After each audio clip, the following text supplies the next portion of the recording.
Wanda. Vou fazer alguns cortes. Olá, internautas, boa tarde. Estamos aqui nessa quarta-feira, dia 21 de fevereiro, aqui na cidade de Cajazeiras. Viemos entrevistar o Dr. Francinaldo Bezerra.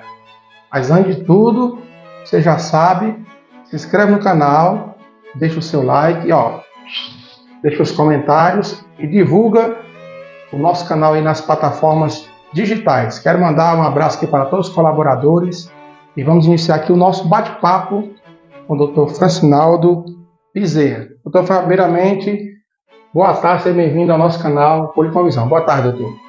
Boa tarde, pastor Ricardo. Muito obrigado pela honra de estar aqui, ser entrevistado pelo senhor. Quero também deixar aqui meu alô e meu abraço àqueles que irão nos assistir, depois, e me colocar à disposição, naquilo que eu puder efetivamente contribuir com as perguntas, com a discussão que o senhor está aqui me propondo, ficarei muito feliz. Muito bem. Doutor Francinaldo, hoje tu atua em qual área hoje? Eu atuo em direito previdenciário, direito do trabalho, faço assessoria também a faculdades ou escolas na área de direito à educação, hoje com ênfase maior a direito à educação no ensino superior, e também estou incluindo, trazendo para o meu escritório também, ampliando a atuação na área de direito imobiliário. Então essas são as áreas de atuação, não só minha, do meu escritório, Eu particularmente tenho uma afeição muito grande, histórica, já desde a minha carreira, de 21 anos, pelo direito previdenciário. Mas todas essas outras áreas eu também faço e tenho meus companheiros, parceiros com quem eu compartilho também, o trabalho, essa luta. Eu costumo dizer que ninguém faz nada sozinho, E na advocacia, uma das várias formas melhores de se obter sucesso é ter parceria, E ninguém sabe tudo, a gente reforça o time e a gente consegue assim, com toda humildade, mas com muito trabalho, com muita garra, com muita fé, conseguir obter o melhor para aqueles que confiam no nosso trabalho. Muito bem, estamos entrevistando o Dr. Francinaldo Bezerra aqui no nosso canal Policonvisão. Doutor, o senhor falou que o senhor trabalha na área do trabalho, previdenciário. Vamos aqui focar o direito previdenciário. Explique para os internautas o que é o direito previdenciário na íntegra. Muito bem.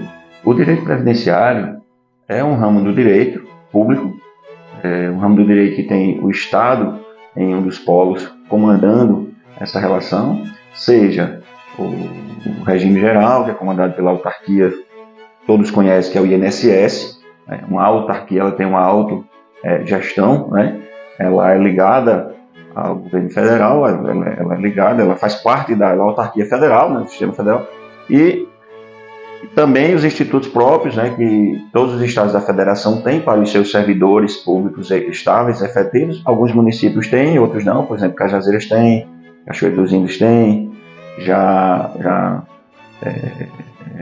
São José de Piranhas não tem, Bonito tem, Conceição não tem, enfim. Alguns municípios têm regime próprio, outros não. Então, o direito previdenciário é o conjunto de normas, é o ramo do direito que regulamenta essa relação do cidadão com os institutos de previdência, com os regimes de previdência, no sentido de ter regulamentado e garantido seus benefícios a partir de uma vinculação que se dá pelas contribuições que ocorrem. Em regra, o sistema é contributivo, todos os regimes, em regra, são contributivos, havendo a exceção, claro, apenas no regime geral, cuja contribuição do agricultor e do pescador segurados especiais diferenciado praticamente não existe, não é da mesma forma que os demais, que é contribuição mensal. Então, salvo essas exceções, na verdade o regime ele é contributivo. Então, o direito previdenciário vai reger tanto o sistema de classificação, de enquadramento de quem é segurado, de que contribuição se deve prestar, quem paga, quem financia o sistema, como também, evidentemente, na outra ponta, ao final, tendo como benefício exatamente o sistema de proteção social de benefícios sociais, que protegem das dificuldades, das previsíveis ou imprevisíveis, como, por exemplo, a idade, e aí vem a aposentadoria por idade, o tempo de contribuição, a maternidade, com o salário de maternidade, com a licença maternidade, a doença, com o auxílio doença, o benefício por incapacidade temporária, ou o benefício por incapacidade permanente, outrora conhecido como aposentadoria por invalidez, e assim por diante. Ou seja, o cidadão fica protegido da morte, da proteção dos dependentes. Então é um sistema de proteção social. No que se refere à previdência propriamente dita, ela é contributiva. Agora, nós temos que, antes de falar de previdência, dizer que a previdência faz parte de um sistema maior, que é a Seguridade Social. E a Seguridade Social... Existe uma diferença, né, doutor? Existe. A Seguridade é o capítulo maior da rede de proteção social constitucional. É porque antes existia o INSS, né? Instituto Nacional de Seguridade Social. Existe, né? Existe o INSS. Existe. Ele é o Instituto... A Seguridade Social, né, no caso? Ele faz parte da Seguridade Social. Então aí eu aproveito até para fazer um parênteses nesse nosso bate-papo aqui informal, bem bacana, para, de uma forma bem tranquila, voltar um pouquinho a fita e explicar a quem nos ouve. A Seguridade Social é o capítulo maior do sistema de proteção social. Antes era o INAMPS, né? INAMPS, teve INPS, então durante as décadas que antecederam a Constituição Federal, teve vários nomes. Com a Constituição, com a ampliação desse sistema de proteção, veio em 1990, logo após a Constituição, essa reorganização do sistema com o INSS. Isso. Então vamos lá. O que acontece é que existe um capítulo maior, chamado de Seguridade Social. A Seguridade Social se divide aí em saúde, assistência e previdência social. Quando a gente fala em direito previdenciário, a gente está falando de um capítulo da Seguridade, porque nesse sistema de proteção nós temos a saúde, que é universal e gratuita. Ela não depende de nenhuma contribuição, independente das pessoas ser pobre ou rica, certo? Então, na saúde, que faz parte da Seguridade Social, mesmo que a pessoa tenha ganhado na Mega Sena, ela pode ser atendida no hospital público. Já a assistência social é para os necessitados. Tem como critério de justiça a justiça social, que é aquela, em última essência, que não é uma relação de troca, como a justiça comutativa entre os privados, ou a justiça distributiva, é uma justiça social. Então, mesmo que determinado cidadão, determinada pessoa, determinado ser humano não tenha conseguido durante a sua vida dar qualquer contribuição financeira ao Estado, à sociedade, ela tem diversas proteções, certo? Por critério de justiça social, que leva em conta as condições socioeconômicas daquela pessoa e de sua família. Entra, por exemplo, o benefício de prestação continuada, entra o Bolsa Família, certo? O que gera aí uma certa confusão às vezes é que o benefício de prestação continuada, do BPC, da Lei Orgânica da Assistência Social, conhecido também como amparo, ele é gerenciado pelo INSS, ele é gerenciado pelo INSS, e aí muitas vezes o cidadão comum ele confunde achando que ali existe uma aposentadoria por invalidez ou uma aposentadoria por idade, permanente, no caso dos idosos, no caso do idoso, porque o amparo ele atende ao deficiente, a pessoa com deficiência que esteja incapacitada de prover sua própria subsistência ou de tê-la provida pela sua família, e também o idoso. Então, como é gerido pelo INSS, às vezes as pessoas misturam, mas BPC, da Lei Orgânica da Assistência Social, faz parte do capítulo da assistência social, faz parte da Seguridade Social na modalidade de assistência. Então aí fica o direito previdenciário, ou no caso, os institutos, né, os benefícios previdenciários propriamente ditos. Aí estes, em regra, vão depender de contribuição do cidadão pagar através do desconto no seu salário, ou do pagamento de forma autônoma, né, através da guia, da GPS, do INSS, e aí as pessoas também podem fazer esse pagamento. E tem a cota patronal também, para aqueles que são empregados, e tem outras fontes de financiamento, como os próprios jogos da loteria, uma parte do dinheiro vai para a Previdência, enfim, para assistência. Bom, o sistema previdenciário propriamente dito, ele é contributivo. Então a diferença é essa, a saúde é universal para todos, independente de ser pobre ou para rico. Previdência vai atender aqueles que trabalharam, preencheram determinados requisitos, entre eles o da contribuição, e vão ter um benefício previdenciário. E a assistência é para aqueles que necessitam, ou nunca contribuíram, ou contribuíram há bastante tempo, ou por tempo insuficiente, não sendo, portanto, possível enquadrar como segurado para que se tenha um benefício previdenciário, então sobra para ele a assistência, né? Então, o BPC, o LOAS, o benefício de prestação contábil do amparo, ele é comparável ao Bolsa Família, por exemplo. Ele tem a mesma natureza jurídica.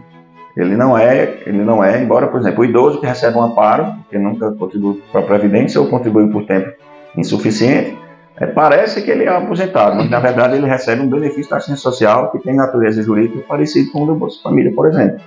É diferente o benefício previdenciário do benefício assistencial. Muito bem, estamos entrevistando o Dr. Francinaldo Bezerra aqui no nosso canal Política com Visão.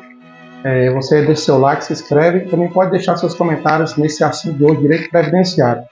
Doutor Francinaldo, acontece em muitos casos a pessoa se aposenta por invalidez.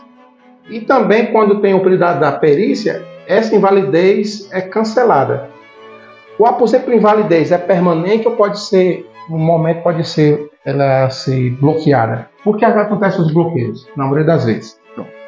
O que ocorre é o seguinte, é que todo benefício decorrente de problemas de saúde ocorre que existe, por uma lógica da vida, enfim, às vezes a pessoa está doente e está incapaz. Depois ela pode recobrar a saúde e passar a não estar mais incapaz. Ou passar a ser incapaz, né?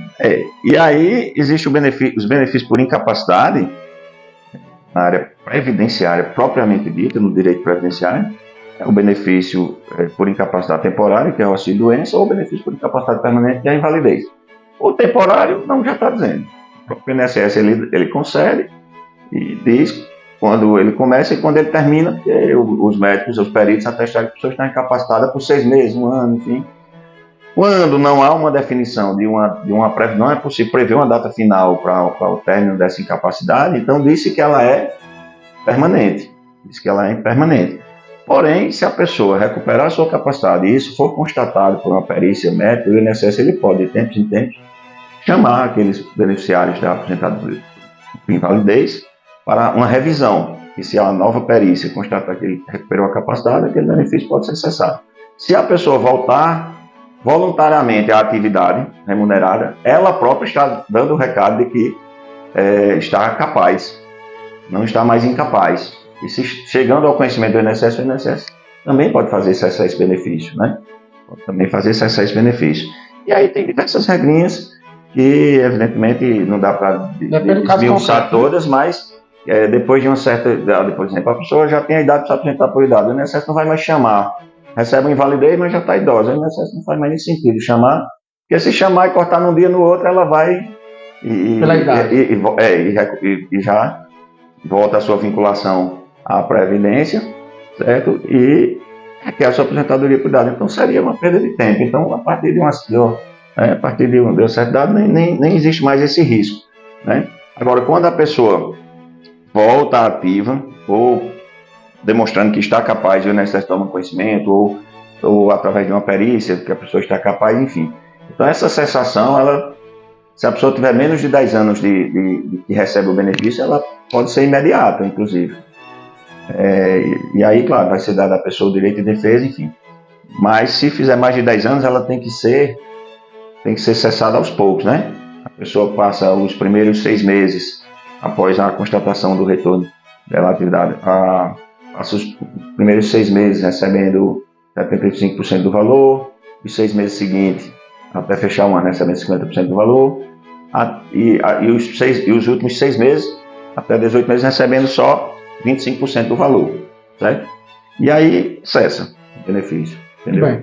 Bem, doutor Francinaldo, hoje vamos falar aqui o que é preciso para a pessoa se aposentar, tanto na área normal, que é quem é regido pela CLT, e também pelos agricultores rurais. Qual a diferença daquele que paga o seu benefício, que paga o seu INSS para a agricultura, para os agricultores? Qual a diferença na relação ao aposento dessas pessoas?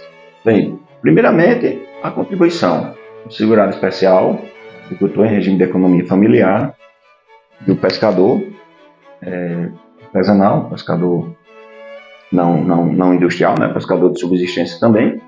Ambos têm direitos previdenciários, independente de contribuição mensal. Isso é uma regra. o agricultor, se ele vender, se ou quando ele vender alguma coisa da produção, pode ser tirada dali 1,3%. Mas só se ele vender. Então, se ele não vender, ou mesmo que ele venda e não seja tirado, também isso não prejudica. Então a diferença é essa. Porque o segurado urbano, assim chamado, seja empregado doméstico, autônomo, contribuinte individual, empresário, facultativo, qualquer que seja a modalidade de trabalhador que não se enquadre como segurado especial, tem que prestar uma contribuição mensal, de uma forma ou de outra, ou com desconto do seu contra-cheque se ele for empregado, ou se ele for autônomo, ele é responsável pelo recolhimento de sua própria contribuição e ele tem que gerar uma guia de GPS através de seu contador, através do advogado, no caso, o MEI também, ou ele mesmo, o MEI, o microempreendedor individual, enfim, e tem que pagar, esses têm que pagar. E além disso, na aposentadoria muda a idade. A idade do homem agricultor é 60 anos, da mulher agricultora ou pescadora, homem ou mulher agricultora ou pescadora, a mulher é 55.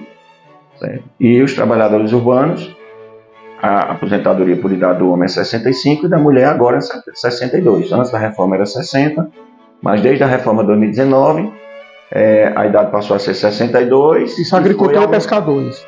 Não, o urbano. Urbano.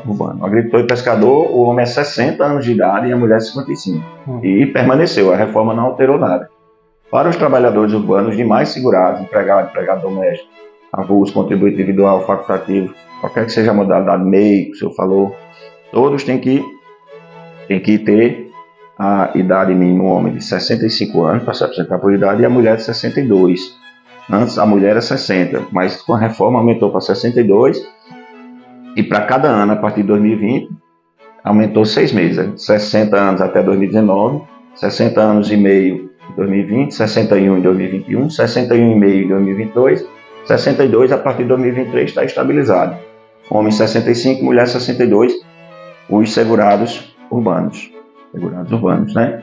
Bom, aí tem a aposentadoria por tempo de contribuição, que praticamente, com relação ao segurado especial, não se aplica, certo? E com relação aos urbanos se aplica.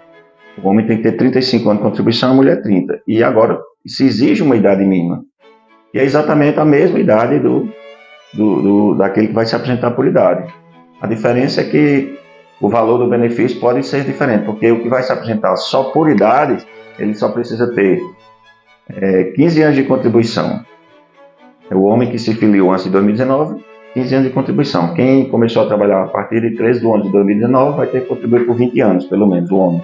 E a mulher era 15, continua sendo 15. Então tem que ter a idade e pelo menos 15 anos. Proporcional também, né? O valor do benefício começa em 60% da média das contribuições ao longo da vida da pessoa e 2% por cada ano que passar de 20 se tratar de um homem e 2% por cada ano que passar de 15 se for mulher.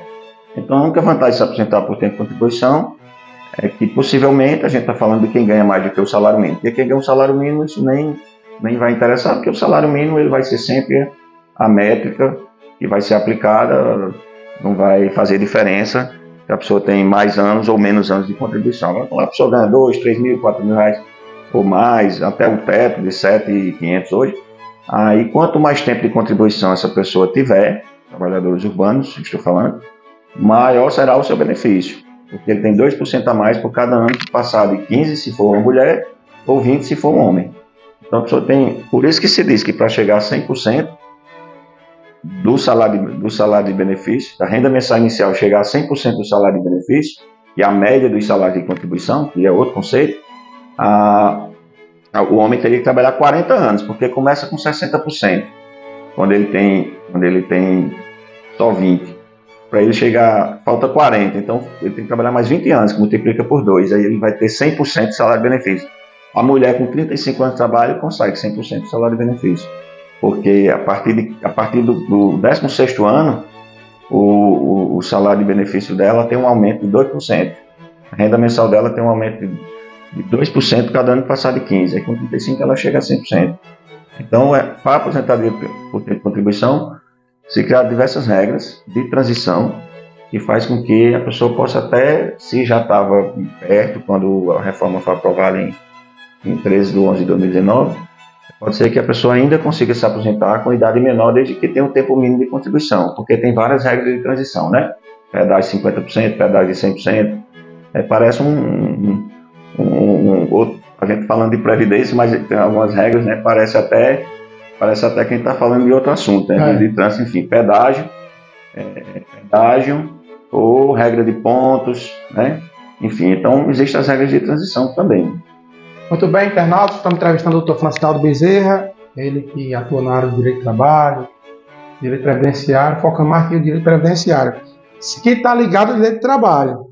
Doutor, essa reforma trabalhista beneficiou aos trabalhadores, na visão sua como advogado, houve assim mais benefício que perda para os trabalhadores, na visão do senhor como advogado? Ser bem sincero, pastor Ricardo, eu acho que essa reforma ela não foi tão profunda, nem para um lado nem para o outro. Trouxe algumas mudanças que não dá para dizer que prejudicaram tanto. Ela não retirou nenhum dos direitos.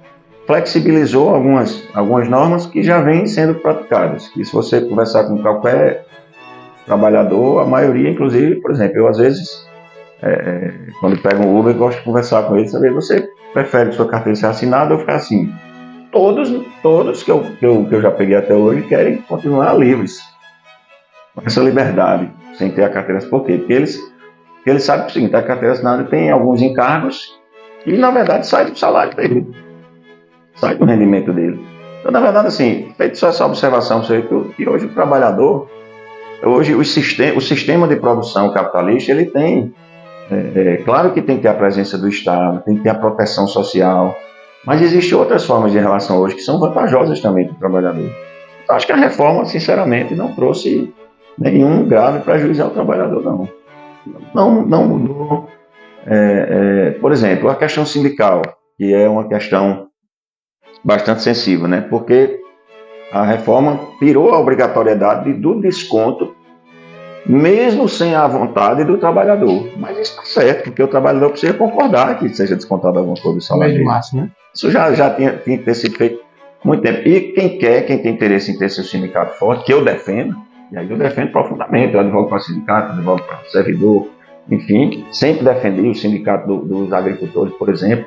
Eu acho a instituição mais importante para que os agricultores se organizem e consigam seus benefícios, porque eles têm dificuldade, às vezes, de provar que são o que são, passam a vida na roça, mas são leigos e tem toda uma falta de orientação, e o sindicato ajuda muito. Então, acho que a reforma ela não eliminou o sindicato, como se pensava, vai acabar, vai fechar. Não houve isso, porque existem diversas formas de, quando a categoria está unida e quer se organizar em sindicato, o trabalhador que quer contribuir, não vou citar não, mas os sindicatos que eu sou advogado, foi lá e ensinou, não, quero, entendeu? Continuar, né, contribuindo. Então, acho que a reforma, eu não enxerguei na reforma trabalhista de 2017 nenhum ataque frontal ter retirado direitos dos trabalhadores. Flexibilização de horário, 12 por 36, essa regulamentação tinha que acontecer, porque há um interesse de ambas as partes, né? A necessidade, né? A necessidade. Agora, o interessante quando fala de direito de trabalho e direito previdenciário é que o direito previdenciário é uma consequência do direito do trabalho. O direito previdenciário, ele tem sua complexidade a ponto de ter regras próprias, princípios próprios e se tornar um ramo autônomo do direito, certo? Mas ele é uma decorrência lógica do trabalho. A previdência é uma consequência do trabalho. A pessoa trabalha e tem uma série de regras de proteção social previdenciárias. A pensão, se ele falecer, o auxílio reclusão, se ele for preso, salário maternidade, a licença maternidade para a mulher, aposentadoria por idade, por invalidez, se ele adoecer, o auxílio doença, etc. Ou seja, o direito previdenciário é uma consequência, está umbilicalmente ligado ao direito ao trabalho, ao exercício do trabalho, né? É uma sequência. É interessante que o senhor falou, auxílio reclusão, aí o povo, né, por ser um pouco leigo, não ter conhecimento, o cara polêmico, né? O cara vai preso para ficar recebendo auxílio. Não é assim, doutor, não é todo mundo que recebe, não. Como é que o procedimento para alguém receber? Olha, a melhor forma de você entender o auxílio reclusão é você comparar com a pensão por morte. Pensa assim, se uma pessoa que trabalha e contribui para a Previdência falecer, vai deixar uma pensão para os seus dependentes. Você troca agora a morte pela prisão. É a mesma coisa. As regras, inclusive, são muito parecidas. Não é todo preso que vai receber, não? Primeiro, o preso tem que trabalhar e contribuir. Além disso, ela é um direito menor do que o da pensão. Por quê? Porque não é para todo aquele que contribui. Tem que ser baixa renda. Uma renda de 1.000. As pessoas dizem, o preso vai ganhar R$1.800. Não. Ele tem que ter uma renda até esse valor. Se for acima disso, nem vai ter o direito para os dependentes. Então tem que ser um cidadão de baixa renda que venha a ser preso e assim os seus dependentes, e não ele, passam a receber o auxílio reclusão, que é como se fosse uma pensão, e no lugar de estar preso é como se ele estivesse morto. Ele não está morto, ele vai sair depois. Quando sair, o benefício acaba.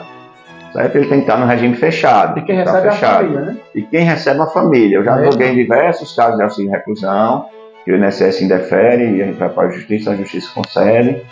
E também administrativamente, concedido pelo INSS, e nós trabalhamos em nome do filho menor, da esposa, do esposo, se for o contrário, mas geralmente o marido dos casos é o homem.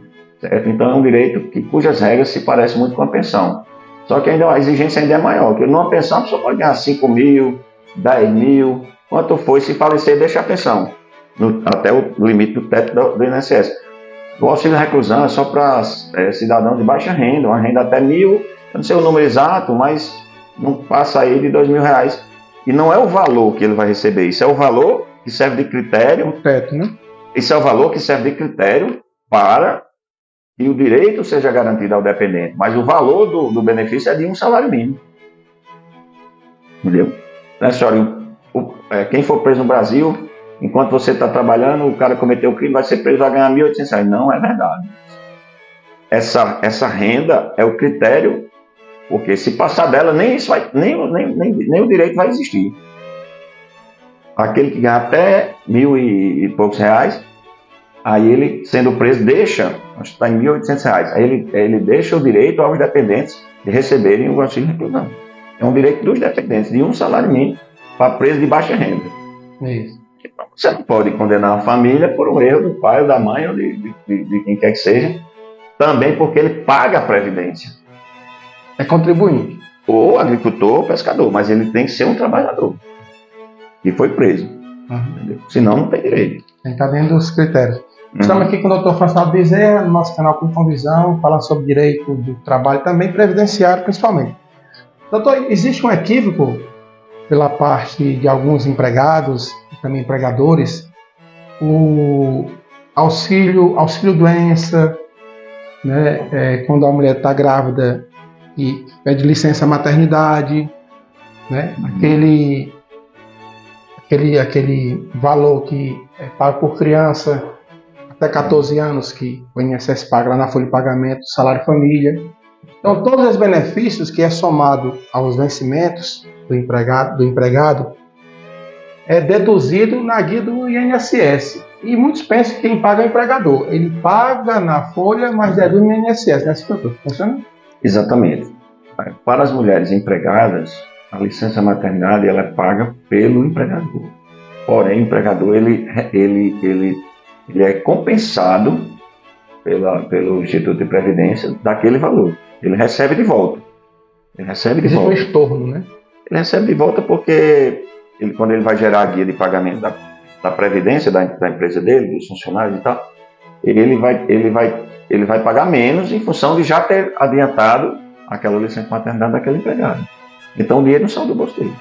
Aí não resta dúvida. Já as seguradas que não são empregadas, como por exemplo a agricultora, a pescadora, a mulher autônoma, ou aquela que esteja desempregada, mas ainda esteja no período de graça, ou seja, aquele período que mesmo após a cessação das contribuições, o segurado ou a segurada permanece com direitos, aí quem paga é o INSS, de forma direta. Eu preciso usar a palavra de forma direta, porque quando ela é empregada e está na ativa, o empregador paga de forma indireta, ou seja, ele só adianta. Quem paga no final mesmo é o Estado. Consequentemente, a sociedade, os impostos de todo mundo. Muito bem. Doutor, e o seguro-desemprego? Muitos pensam que é o INSS que paga, já é outra fonte que paga o salário, o seguro-desemprego, né? O funcionário sai, tem direito ao seguro-desemprego, aí ele saiu, quem paga não é o INSS, quem paga é outros órgãos que... Quem faz o pagamento. É o FAT, Quem faz o pagamento é a Caixa e tem um fundo que faz essa cobertura. Fundo de amparo ao trabalhador. Mas não é o INSS. Uhum. Não é um benefício gerenciado pelo INSS, não. É um benefício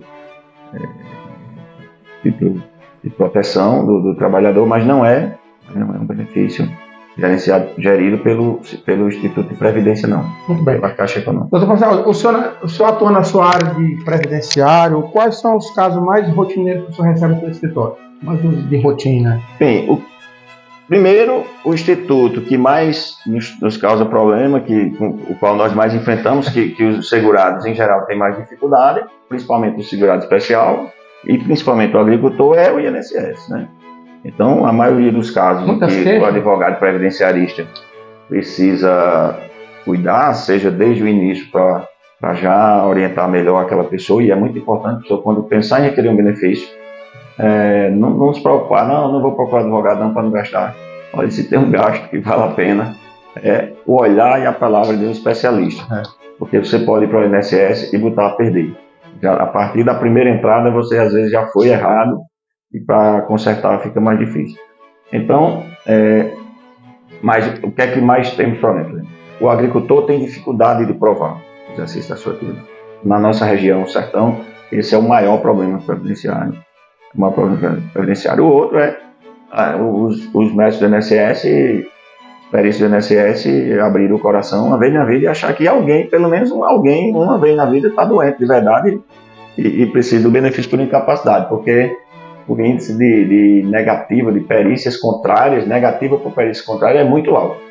Então, só vai na justiça. Praticamente só vai na justiça. A pessoa trabalha, paga, quando adoece, vai para o perito do INSS, apto.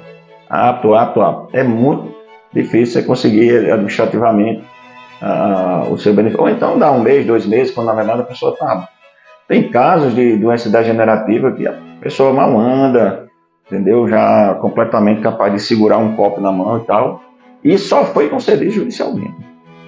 Isso é incompreensível. Agora, esse é o nosso trabalho, e é isso que faz também a advocacia previdenciária, e é muito gratificante poder prestar esse serviço e dar esse socorro à sociedade, enfrentando o INSS de forma respeitosa, educada, mas firme, forte e realmente indo à justiça para que a justiça obrigue o INSS a conceder o benefício de quem passou a vida pagando, certo? Então, na seara urbana, dos trabalhadores urbanos, dá problema às vezes porque a contribuição foi feita de forma errada, às vezes com atraso, às vezes o patrão não fez o recolhimento, que é a obrigação do patrão. Então já teve casos em que quando chega no INSS e falta 2, 3 anos, 4 anos, 5 anos, teve um caso recente agora, simplesmente 5 anos de trabalho da vida da pessoa estava em branco.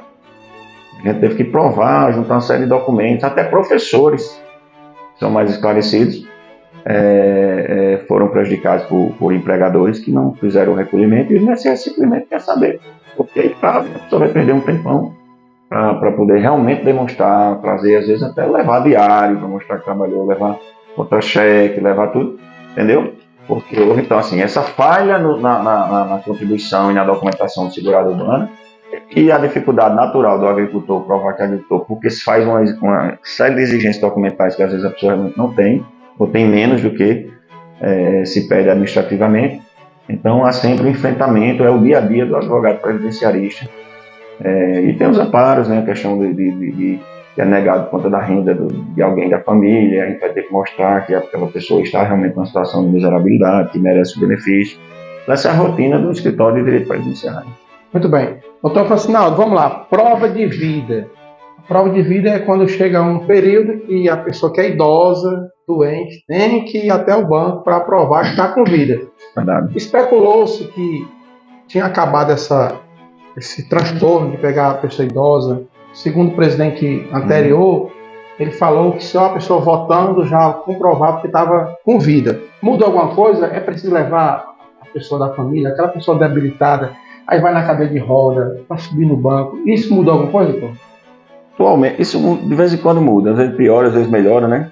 Mas recentemente houve uma flexibilização da utilização dos meios alternativos, né? De se provar que se a pessoa votou, se a pessoa participou de alguma outra coisa que demonstre, de alguma atividade que demonstre, foi ela mesmo que esteve ali, né? Não haveria essa necessidade. Agora a questão toda é que os romanos diziam, né? A fraude corrompe tudo, ou seja, por conta de fraudes, se coloca o idoso muitas vezes debilitado nessa situação. A prova de vida ela é um dever realmente, provar que está vivo, sobretudo quando houver alguma suspeita, a idade muito avançada, nenhum registro da pessoa em eleição, em canto nenhum, né? Então pode ser que a pessoa realmente tenha que fazer essa prova de vida presencialmente. Mas assim a movimentação do Ministério da Previdência, do INSS, no sentido de facilitar, então, se exigir que a pessoa vá presencialmente, né? Utilizando de outros meios. Mas muda tanto, né? Por uma questão de zelo, assim, exatamente como é que está hoje, agora. Depende do estado. Aí eu realmente, a gente precisaria ver direitinho o que é que eles estão considerando para evitar que a pessoa vá. Mas o que eu tenho visto recentemente é essa flexibilização, essa facilitação da prova de vida, né? Bom, doutor, eu tenho alguém na família que é idoso, essa pessoa faleceu no começo do mês.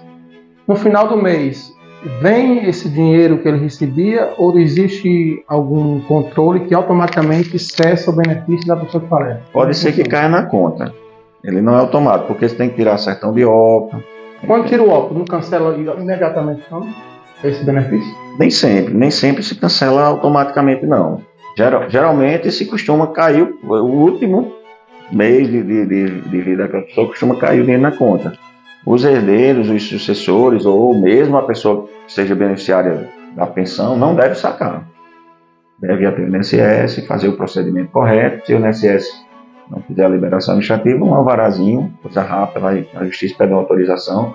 Às vezes tem custo até com velório, sepultamento, com caixão, né, com diversos custos que existem, que a gente sabe, nesse momento, e sai agora tranquilamente, é mais seguro. Eu já divulguei num caso em que o filho sacou, teve que devolver.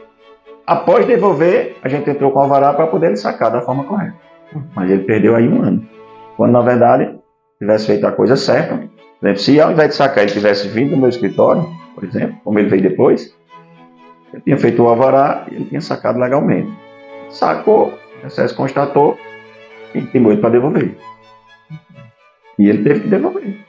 A gente entrou com a ação de alvará com os comprovantes de depósito para poder pedir a juíza que autorizasse ele sacar novamente. Doutor, eu nunca trabalhei carteira assinada, nem autônomo, nem agricultor. Aí eu chego um tempo, eu quero contribuir para o INSS.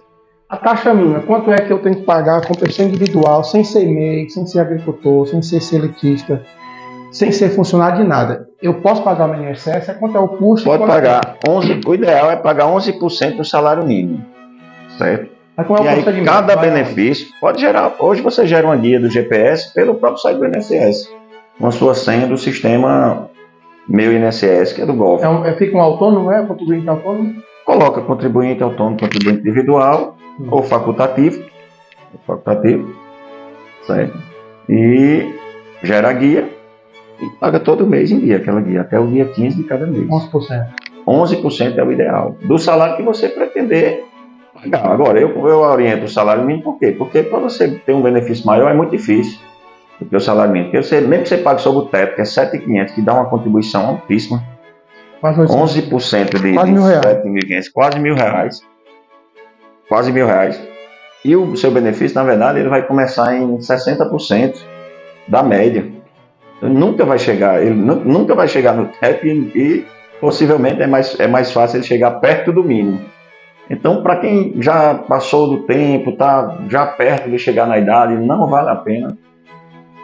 Não vale a pena mesmo. Se você tem a oportunidade de pagar como autônomo e definir qual a sua renda, não vale a pena pagar mais do que sobre um salário mínimo. O ideal é pagar 11% do salário mínimo.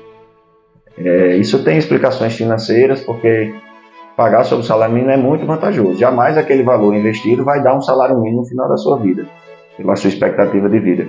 Mas também se você pagar 2 salários, 3 salários, 4 salários, 5 salários, você vai se decepcionar, você vai ganhar menos. O reajuste do salário mínimo, ele é maior do que o reajuste do benefício que é pago acima do salário mínimo, de modo que eles vão encostando. Depois a pessoa vai terminar ganhando o salário mínimo mesmo. Entendeu? Então, se não parar para fazer essa reflexão financeira, essa avaliação do que é melhor pagar sobre mais do que um salário mínimo ou pagar sobre o salário mínimo e esse dinheiro excedente colocar numa previdência privada ou em outro, ou num investimento privado, para você ter o benefício de um salário mínimo futuramente e esse patrimônio acumulado que vai também lhe socorrer no final da vida, você tem que parar e fazer esse planejamento previdenciário, que não é só planejar o tempo necessário de contribuição para se aposentar, mas também planejar quando possível, porque o empregado não tem opção, ele é obrigado a pagar o percentual do salário dele de acordo com qual seja o seu salário. Mas aquele que é autônomo, aquele que tem possibilidade de graduar a sua renda, tem que parar para fazer essa conta, saber o que é vantagem. Nesse momento, de modo geral, oriento que para o cidadão comum que ganha pouco, paga 11% do salário mínimo para resolver sua vida. Bem, o senhor falou de previdência privada. Como é essa previdência privada e como é as contribuições? Tem um teto também? Como é que funciona a previdência privada? Ela funciona como um investimento privado. Ela é privada, claro que ela é regulamentada, mas ela é privada realmente. Você contribui com quanto você quiser. Você contribui e você monta o seu plano de previdência. Quando é que você quer se aposentar? Quando é que você quer receber aquele dinheiro que você está pagando? É a longo prazo? É um investimento de longo prazo. Se você quiser usar a previdência privada como um investimento de curto prazo, aí tem dois tipos de previdência, que é o PGBL e PGBL, que dá vantagem ou não no imposto de renda. Aí você escolhe, faz uma consultoria com um profissional, advogado, e ver qual é o regime, o sistema de previdência privada melhor.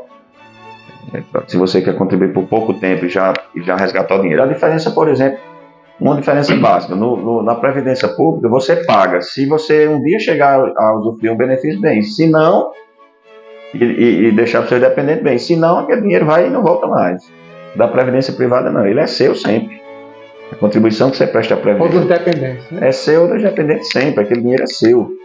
Ele não se rege pelo princípio da solidariedade do direito público, da previdência pública. Ele se rege pelo princípio das regras do direito privado, que aquele dinheiro ali é um contrato onde você está depositando aquele valor, aquele instituto, aquela previdência privada vai gerenciar esse dinheiro, vai investir, vai fazer ele render para seu capital aumentar, para você ter um benefício lá na frente, dividido em tantos meses quanto você deseja, ou você sacar de uma vez.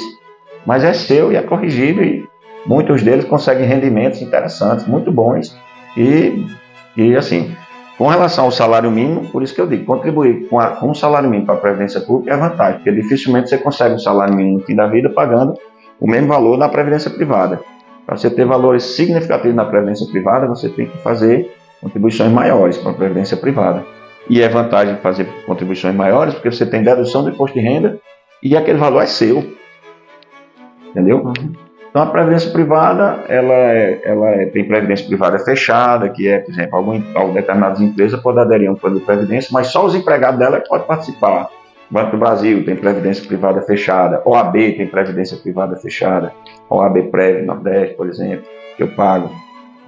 Para servir de exemplo aqui, eu pago a previdência pública e pago a previdência privada, certo? E tem previdências abertas. Você pode ir numa corretora de seguro, lá você faz o seguro do seu carro, e lá, do mesmo jeito que faz o seguro do seu carro, você pode fazer a previdência privada. De vários bancos, eles vendem previdência privada como um produto de investimento. E você tendo um dinheirinho sobrando, é interessante colocar na previdência privada, que vai complementar a sua renda lá na frente. Muito bem. Entrevistando o Dr. Francinaldo Bezerra, aqui no nosso programa Público com Visão. Para os internautas, deixar o seu like aí. Quero mandar aqui um abraço para todos os colaboradores do nosso canal. Dr. Francinaldo, o INSS, há um tempo atrás, era um órgão muito criticado, desgastado, e houve algumas mudanças no INSS. Essas mudanças chegaram até os assegurados, na visão do senhor. O INSS corresponde às necessidades dos assegurados, doutor? O INSS, antigamente, quando não era virtual, ele costumava ser mais ágil. Isso é claramente perceptível. Passou-se um tempo aí, principalmente na pandemia, eu acho que eles tentando ajeitar, de certo modo, eu acredito que teve uma piora no tempo de espera dos segurados. Agora, recentemente, nesse último ano, tem melhorado, mas ainda não está nos patamares de antes, porque antes realmente era bem mais rápido. Você deu entrada, 30 dias era sim ou não, 60 dias sim ou não. Hoje muitas vezes o processo começa a entrar para meses e a gente tem que estar procurando saber o que foi e às vezes até ajuizar a ação só para a justiça mandar o INSS acelerar o processo. Não é nem para dar um resultado positivo. Se for negativo, ainda vai ter que entrar com outra ação para poder conseguir o resultado positivo. É só para agilizar o processo. Então, o INSS é o seguinte, é um sistema complexo. O INSS apregou o seguinte, não, o cidadão agora entra sozinho, faz tudo sozinho, mas não faz tudo só fazer. Eu posso construir uma casa sozinho, mas não sei sentar tijolo, não sei mexer massa, não sei mexer cimento. Como é que eu vou fazer? Né? Então, eu tenho que contratar o mestre de obra, o pedreiro, o engenheiro, né? Então, da mesma forma, o sistema do INSS ele é complexo, o sistema virtual ele facilita. Quase ninguém está mais na agência. Isso é uma coisa muito pontual. Ou a perícia ou gerar uma senha inicial quando você não consegue fazer pela internet. As agências estão fantasmagóricas, né? Processos são distribuídos não só para aquela agência onde a pessoa mora, mas para o Brasil inteiro, às vezes. A agência de outros lugares. Se ele entra virtualmente, o processo vai para qualquer lugar. Então, assim, é bom, mas por alguma razão, segundo o INSS, é falta de funcionário. Ele fez uma contratação recente, como eu disse, melhorou um pouco, mas ainda não chegamos aos patamares anteriores. Tem muita gente pedindo benefício também.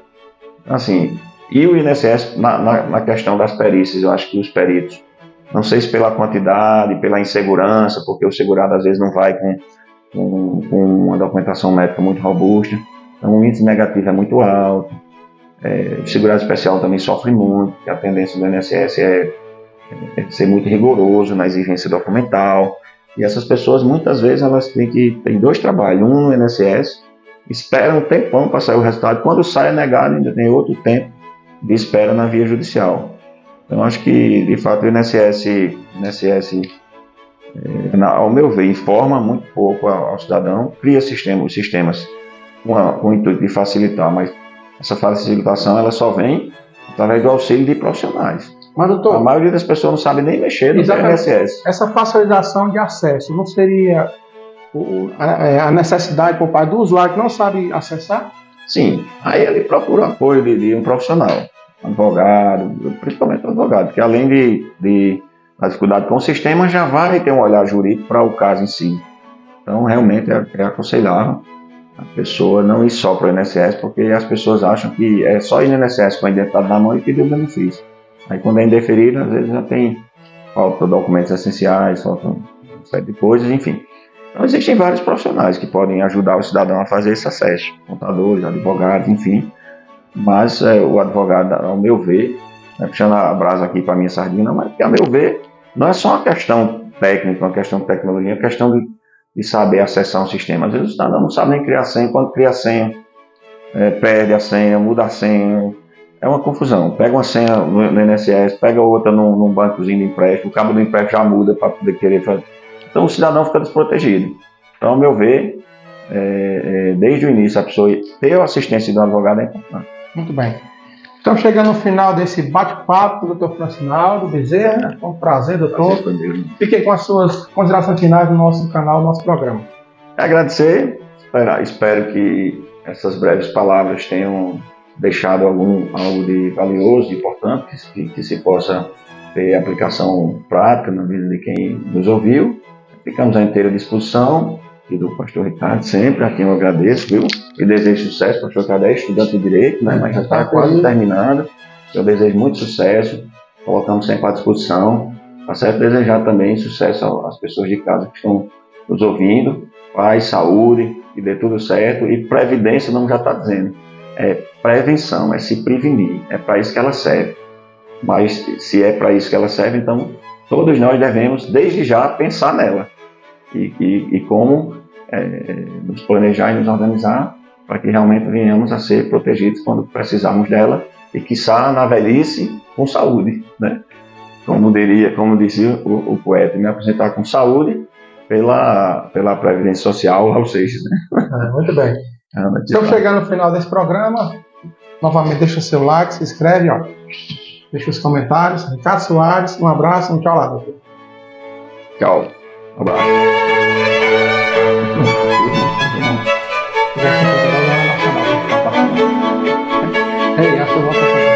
Hoje à noite, rapaz, eu vou até comprar passagem, porque eu mandei mensagem aqui pelo WhatsApp, mas não responderam.